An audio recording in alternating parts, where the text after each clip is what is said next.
On January 19th, 1988, a fierce blizzard blanketed Minnesota, covering the state in a thick layer of snow and plunging temperatures to dangerous lows. It was a typical winter evening in the small town of Lake Elmo, with snow falling relentlessly, reducing visibility and making the roads treacherous. For most, it was a night to stay indoors, wrapped in the warmth of their homes. But for 19-year-old Susan Swedell, this evening would mark the beginning of a mystery that would haunt her family and the quiet community for decades to come.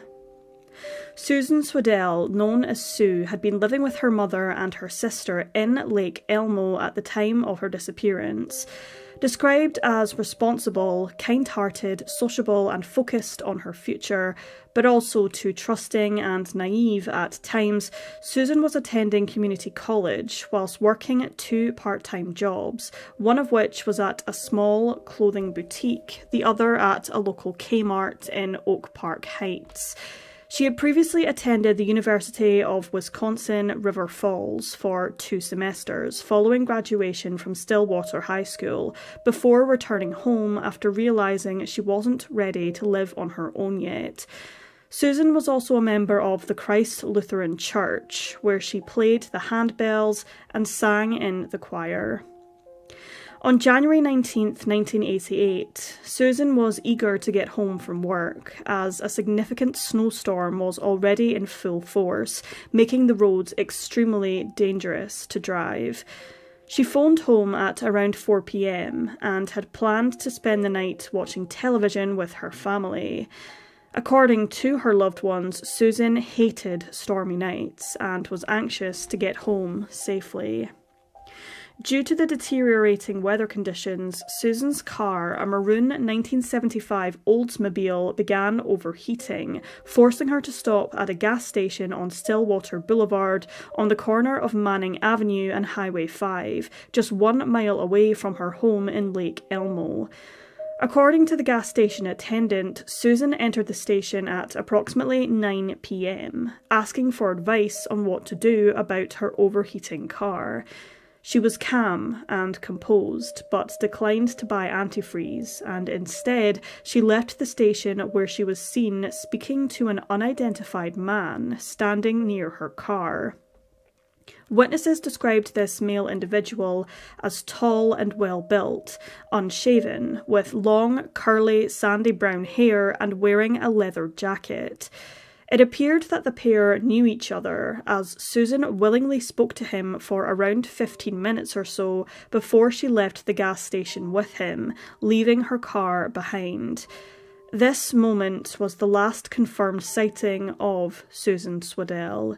She and the unidentified man drove off in his vehicle, described by witnesses as a dirty, light-coloured older model car in good condition with sports wheels.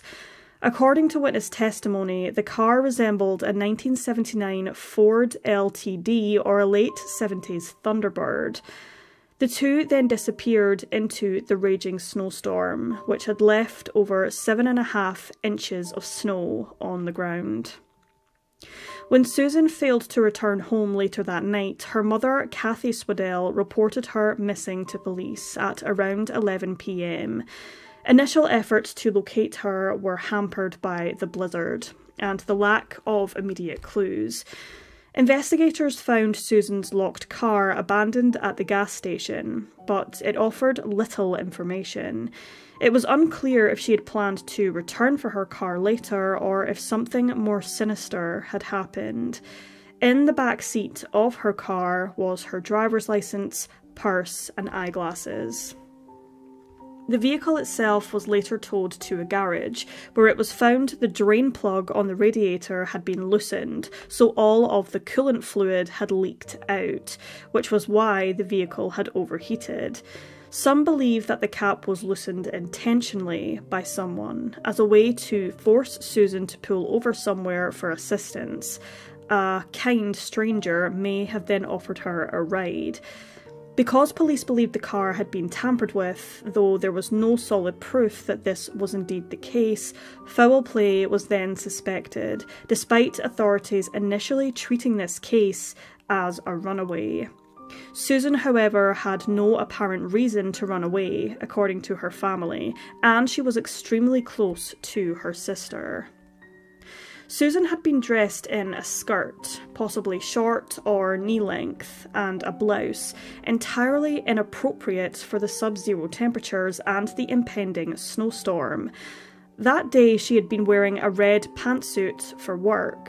Friends and family found this detail odd, noting that she had likely changed into this outfit before leaving work, suggesting she may have had plans or meeting that she hadn't shared with anyone. This raised questions about whether Susan had mysteriously met this man intentionally or whether their encounter was purely coincidental. The investigation into Susan's disappearance initially focused on the mysterious man she left with. According to work colleagues, Susan had made plans to meet an ex-boyfriend that night, but cancelled due to the weather. The man did not appear to be the ex-boyfriend. Despite a detailed description being released to the public and even a composite sketch of the man, the police were never able to identify him, nor did anyone come forward with any information. Some have speculated that Susan may have known this male individual and that their interaction was planned, while others suspect she may have trusted him because of his helpful demeanour. Whether he was involved in her disappearance or an unfortunate witness remains a crucial, unanswered question. The early days of the investigation were marked by numerous tips, some of which led to false leads. A particularly confusing aspect was that Susan's whereabouts after leaving the gas station remained completely unknown. The blizzard erased any traces, and police were left with a troubling theory that Susan may have been abducted. Rather strangely, a few days following Susan's disappearance, her sister Christine returned home and was convinced that her sister, or someone she was associated with, had possibly been there. She described the smell of sweet smoke, possibly marijuana, in the residence. Dirty dishes were left in the sink, and the home's spare key had been moved from its usual spot. When other family members were questioned about this, nobody knew who was responsible. Another odd detail was that a red pantsuit Sue had been wearing for work on the day she disappeared before changing outfits was found bundled up under her bed, though nothing else appeared to be missing or out of place.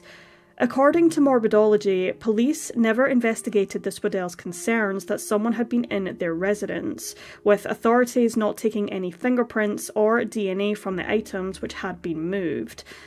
Though according to Dateline in an interview with Susan's sister, multiple tests have been run on the red trousers, but nothing of significance has been found. It should be noted that just prior to her disappearance, Susan had been using telephone chat lines to talk to boys, and had been receiving phone calls at work from a man named Dale. It's unknown if this certain individual was involved in Swedell's disappearance. It's also unclear whether Dale was ever traced or questioned by authorities in regards to Swedell's vanishing.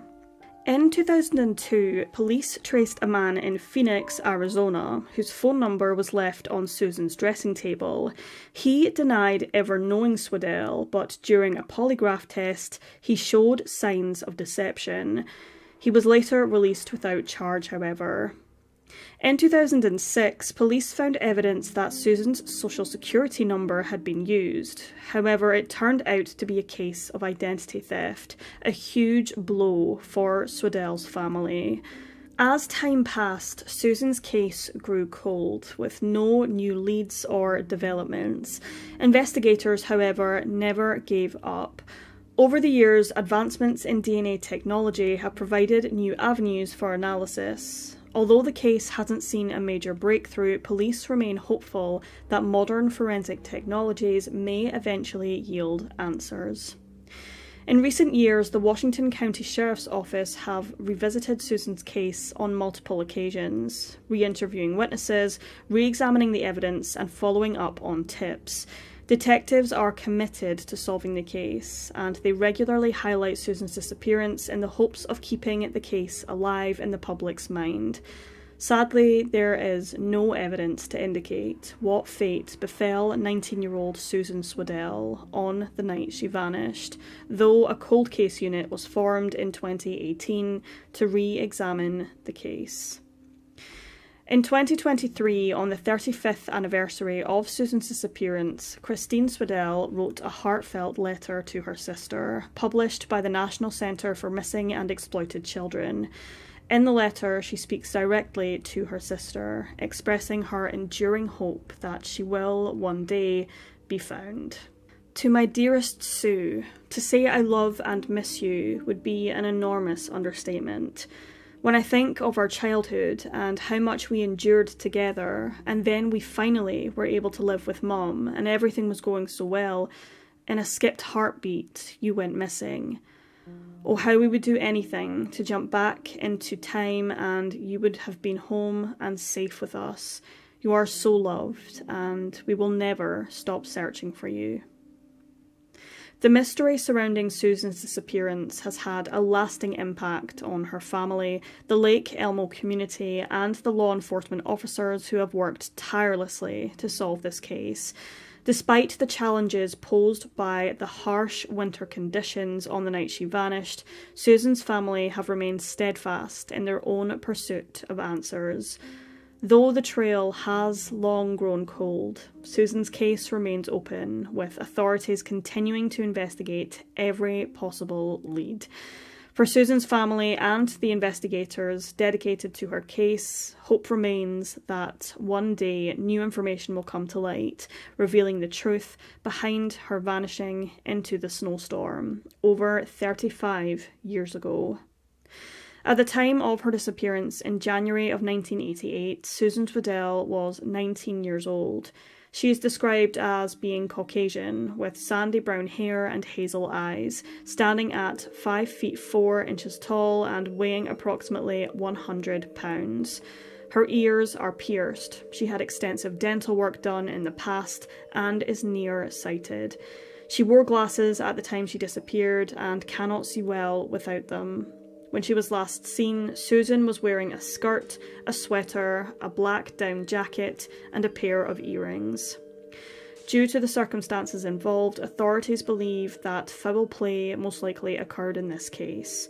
Her dental and DNA records are available for comparison. Unfortunately, no DNA match has been linked to any unidentified Jane Does in the United States. In 2024, the National Centre for Missing and Exploited Children released a new age progression image of what Sue may look like today. If she is alive today, Sue Swedell would be 56 years old. Spotlight on Crime, an organisation that helped law enforcement agencies solve violent crimes in Minnesota, has offered a reward of up to $25,000 for information leading to Swedell's whereabouts.